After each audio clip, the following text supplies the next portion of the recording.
આજ રોજ મહીસાગરના દેગમડા ખાતે મહાઆરતીનું આયોજન કરાયું હતું।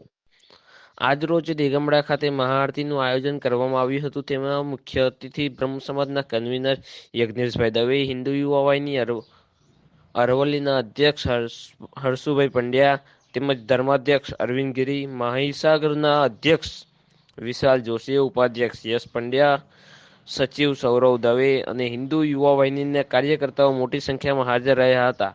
મહીસાગર જિલ્લાથી બ્યુરો ચીફ સૌરવ દવે, પ્રકોપ ન્યૂઝ। તમામ મિત્રો જે અહીંયા પધાર્યા છે એનો આભાર માનીએ છીએ। બીજી એક વાત કરવાની હિન્દુ ધર્મ માટે, તો હું આપને બધાને એ પૂછું કે વસ્તી વધારે હોય એને ડર રહે કે ઓછી હોય એને ડર? ઓછી હોય એને ડર હોય।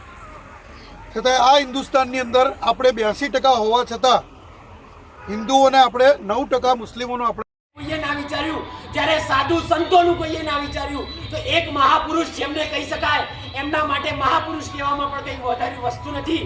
કર્મકાંડી બ્રાહ્મણોને જ્યારે દરેક જગ્યાએથી તરફ છોડવામાં આવ્યા, જ્યારે કોઈ પણ ભગવાધારીઓની સરકારે ના સાંભળી, ત્યારે યજ્ઞેશભાઈએ આગળ આવી સમસ્ત ગુજરાતના બ્રાહ્મણો માટે 1-1 લાખ રૂપિયાનું જીવન વીમા કવચ બનાવ્યું।